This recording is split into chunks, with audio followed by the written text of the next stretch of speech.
Tales of Ancient Egypt. Egypt around 1388 BC, the reign of King and Pharaoh Amenhotep III. Kha and his younger wife, Merit, the mistress of the house, live in the village of Deir-el-Medina, together with their two sons, Amenhotep, Nakhtef-Tanev, and daughter Merit II. Kha is a royal architect overseeing the construction of the royal tombs in the Valley of the Kings. He's a man of modest background and made a successful career on the basis of merit. We find them back on a sunny day in a house in Deir-el-Medina. Merit, look, I've shot a gazelle. Oh, Kha, you're so lucky today. Yes. It is beautiful. What a luck I had on my day off. The desert was so beautiful in the early morning hours, and the beasts were just there to shoot at. Good that I've done some target practice in the past. I know, Kha. It's such a nice day today. The sun is rising at the horizon. So warm and almost like orange. Yeah. Merit, why don't we organize a party for all our friends soon, and we can drink wine and beer and, like usual, eat too much. That's a wonderful idea, Kha. I'll cook the best gazelle that we have in the kitchen. Yeah. And I will be making the most wonderful bread for all our guests. The bread you're making, Merit, is the best. It's wonderful. You know, tomorrow though I have to leave again to the Valley of the Kings. I'm so near to finishing off the tomb for our King and Lord Amenhotep. Oh yes. I was going to ask you, how's the construction going? And I know Amenhotep, our son, has been so helpful as well. I'm so proud of my son Amenhotep. He's really following in the footsteps of his father, like I followed in my father's footsteps. And he can now, with his own eyes, see how the tomb is almost finished. And I told him, if a tomb fails, it will be bad for Egypt. But I know. It will be a success. But we're still blessed that at least one of our sons is following your steps. But unfortunately, I'm still wondering where Nakhtef-Tanev, our younger son, has gone.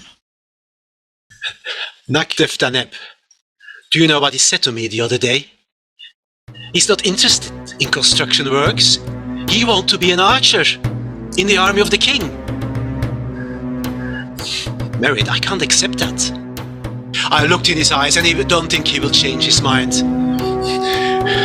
Okay, it's fine that he serves in the army, defending our country, but we are not a family of warriors. He needs to follow my footsteps. I know, Kha, but he's also our son. You have to have mercy on him. He's our blood. Merit, I'm very grateful that you gave us our two sons and our daughter. And family is important for me. I know. He's just 18 years old. He will probably die in battle. Will I be a good father when I allow him to go? If my heart is heavier than a feather, the beast Hamut will eat my heart before I can reach the underworld.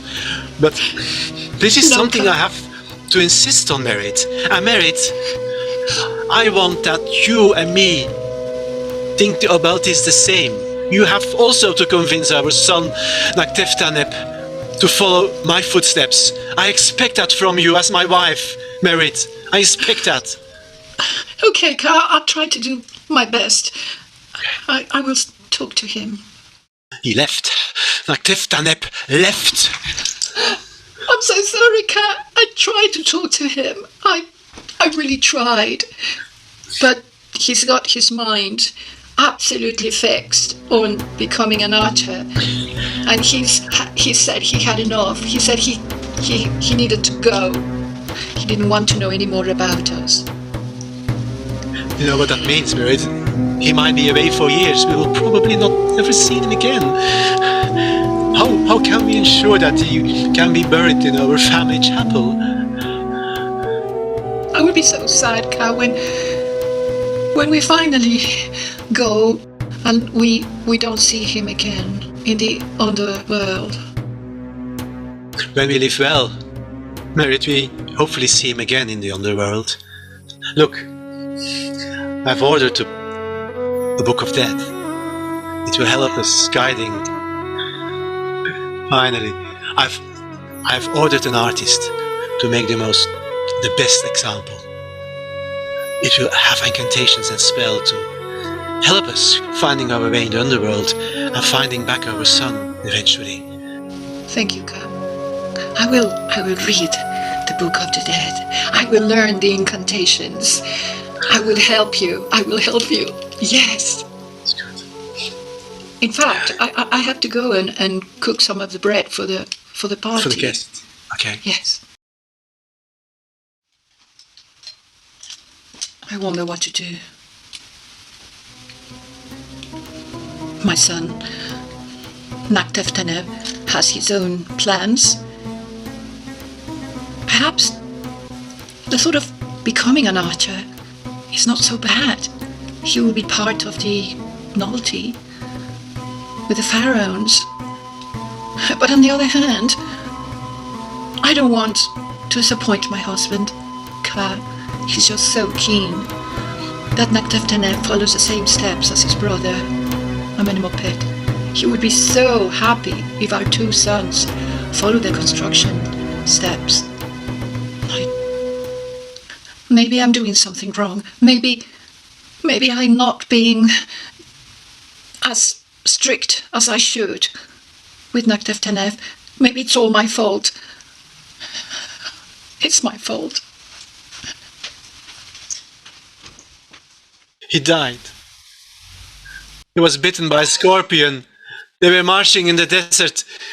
He was bitten by a scorpion and he died. Naktif-Taneb is dead. But Kha! Naktif-Taneb is dead! Naktif-Taneb is dead. He was bitten by a scorpion. It was destiny. It was a punishment to me. I should have guided him. Osiris is telling me that I've been punished for the death of my son. I won't be able to live too long with this in my heart. The sorrow is too heavy for me to continue my life. A few weeks later, Merit died. Heartbroken. Buried her in my sarcophagus in the chapel. I go to her every day to talk to her. As long as I live, I will talk to her and ask her for advice what I should do. Amenemopet and my daughter, Merit too, they both are so helpful. We are still a family, although Merit is now in the underworld. I'm sure Osiris will have allowed her to go to the underworld, and I'm sure we will be reunited. We will be together forever and ever. And my time has come as well.